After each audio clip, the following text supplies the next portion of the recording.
It's a big silver Audi that's got rusty bits on it, but surely it's quite a good car. Audis are not cars I'm particularly excited by. This car though, I have been interested in for quite a while. It's owned by a friend of mine. He's owned this car for 10 years and he's flogged it up and down the country every week, every day, all the time basically. He even sleep drives. I don't think he really does do that. It's gone to work every day and served this chap very, very well indeed. So as you can see, it's a 1998 or 9, one or the other, Audi A6 turbo diesel. It'll be the PD engine, the one that everybody raves about, the one that basically is the good engine. The engine that they made properly in the first place to carry on working. And this has nearly 388,000 miles on the clock, and I was curious to see how well it actually drives. This Audi is from a time where people didn't buy Audis to try and look flash. Audis of this time were the same as having a Volvo, except you'd buy an Audi if you didn't have a moustache. Audi was the sensible man's choice of car for someone who doesn't like fishing or camping. What can you say about Audi drivers these days that isn't offensive? Unfortunately, not a great deal. Normally when I drive an Audi, I find myself feeling completely uninvolved and disinterested. This one, it just feels a bit more like a car. It doesn't feel really engaging like a British car would do, but it feels like the function of this car is more important than its looks. It's easy to steer, it's easy to change gear, it's easy to place on the road as well. This and the Volkswagen sturdy, reliable cars was the most important thing. Being flash and like a Poundland gangster came years after that. This is exactly what I was expecting. It's basically just a very easy car to live with. Your modern Audi is made to make you want to put your foot down, drive erratically. Whereas this one puts me in mind more of a Mercedes than an Audi actually. If that mileage on there said 80 or 90,000 miles, I wouldn't be questioning it, because this drives like a normal car. When I say a normal car, I mean a car with a normal mileage, and that's a normal mileage, isn't it? 390,000 miles isn't a normal mileage, but there's no clunks or rattles or anything anywhere. I can see why this chap likes this so much. And he said to me, I'll never get rid of this. He's had it 10 years. His friends say to him, why don't you get a new one? Get a new one, you deserve it, mate. Go on, get a new one. Go on, put a football t-shirt on. Yeah. But he doesn't.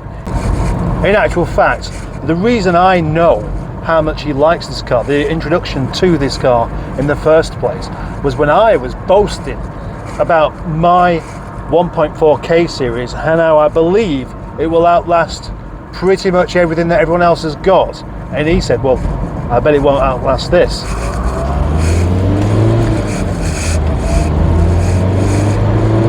It's not fast, but it's smooth. The original gearbox, original clutch, original engine. Quite a few of the suspension components aren't original, as you'd expect, because we live on roads that are full of holes everywhere, and of course that will take its toll.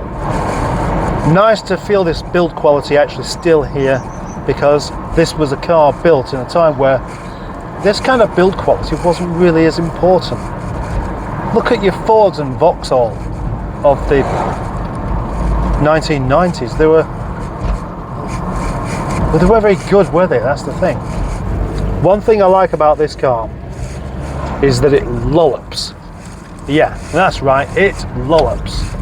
Whilst I'm heading this way, I may as well do the Blackstone Edge 5th gear challenge in it. My original plan was just to take it to the garden centre, park it up, have a walk around. The garden centre was full of people hovering about, nowhere to park, so I couldn't. No, oh, do you know what? It's carrying on going. It's not picking up any speed, but it's still going along at the same speed. So that is an impressive point for the Audi A6 turbo diesel. And now it's starting to slow a bit. Gosh, these bikers are going quickly. The ride's actually very good. It's nice and smooth. There's no horrible big wheels spoiling the things. I like that. It lollops. It's a lollopy car. That's what estate cars should be. Big, lollopy, functional, start when you ask them to do. Not trying to be smart and clever and fast and wearing a bow tie on a Tuesday. No, none of that's necessary. There's always somebody parked where I want to be. Another one. It's a big silver Audi that's got rusty bits on it, but surely it's quite a good car. It's bound to be, isn't it? It's bound to be good because it's just a big old T-registered Audi with slab sides and no real style anywhere.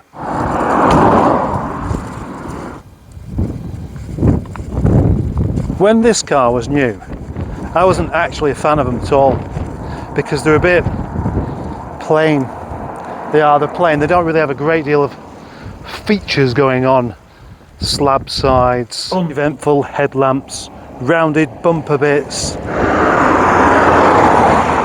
In general, just lacking any real imagination. That was an Audi and VW thing. But you know what? In the long term, it paid off because looking at this car now, it doesn't actually look as old as it really is. Well, if you can ignore the rust, that is. Make a car simple and don't change it too much every year. Because when you change it every year, it looks old really quickly and dated before it's old. So, as a 20-odd-year-old bit of design, I think it actually looks quite good. In fact, in some ways, I've often thought the A4 of this generation looks newer than the current car. That's daft, isn't it? What about this particular car though? The reason why I've test drove this car is quite simply because of that mileage. And this has been a working car. And the owner says to me that he's never really looked after it. He's serviced it. He's kept on top of the important stuff.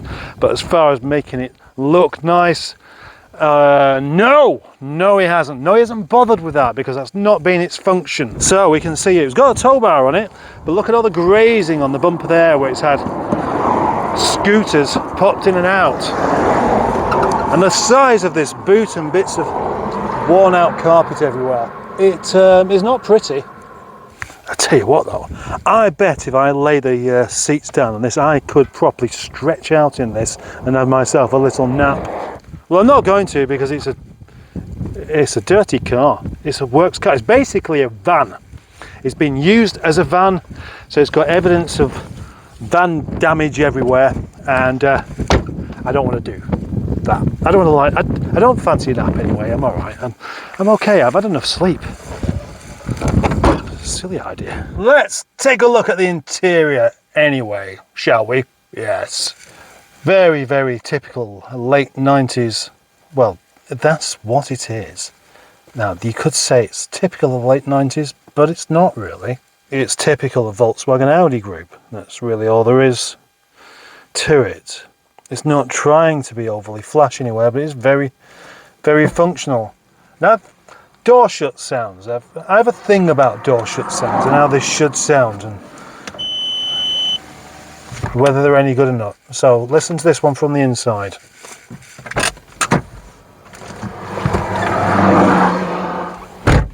Clonk. It just clonks. Actually, I quite like that. That's quite good. And then this one, not as good. Well, I like the sound from the outside, but not necessarily the inside. Function, function, function. Repaired steering wheel. Repaired gear knob. I'm expecting to look down here and find some worn through carpet as well, but seems to be okay. Rubbed shiny bits everywhere because of use, and that's really all there is to tell you.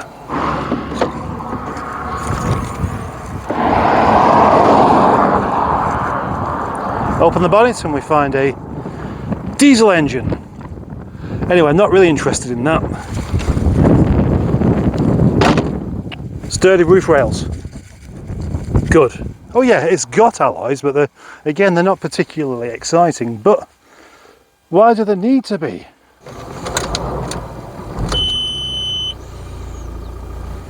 I suppose what I should do now is see whether the aircon works.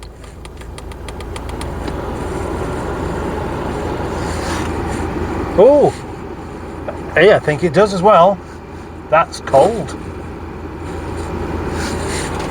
Impressive. It's always impressive when you get in an old car, especially one that doesn't look like it's particularly loved, and the aircon works. There's a bag of bird feed down there. Should we see how well it accelerates? Go!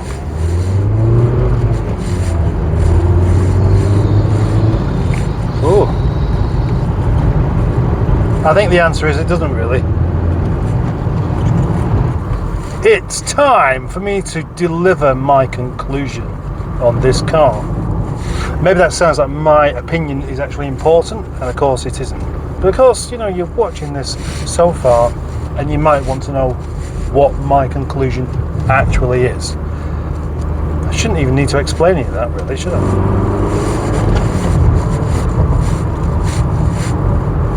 I anticipated quite liking this car because it's done its job and it's carrying on to do its job. It's working long after retirement. It's like an old man who's worked all of his life but insists on getting up and doing his bit for the charity shop. That alone is enough for this car to actually get my respect. But there's a bit more to it than that, because I like the way that it just feels so ordinary. It's very easy to drive. Everything works. And it's not exciting. It's not making me smile to drive. But then it's not showing off. And when you have a car that's showing off and it doesn't make you smile, then you don't like it because of that. It's not doing it with any great personality or with a silly twirling moustache. It's not juggling whilst reading a book. It's not simultaneously talking backwards and forwards at the same time. It's doing nothing clever. It's simply obeying the commands. And as a car, that's the most important thing you can have.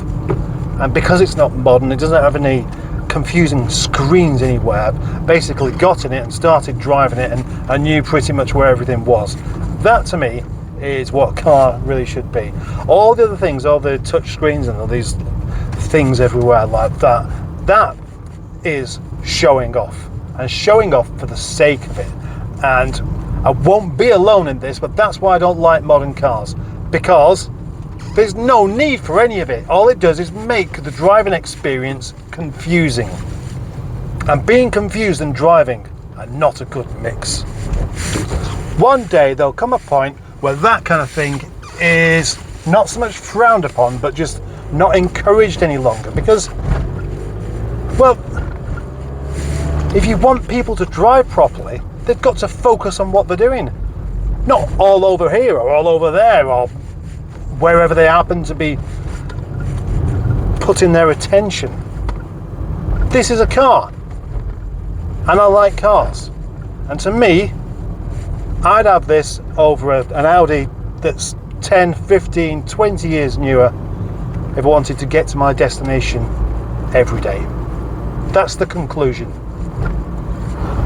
So thank you very much for watching this video, and thank you for sticking with it right the way to the end if indeed you have done. Please like and subscribe and share if you want to do, and do click that notification button. Bye bye.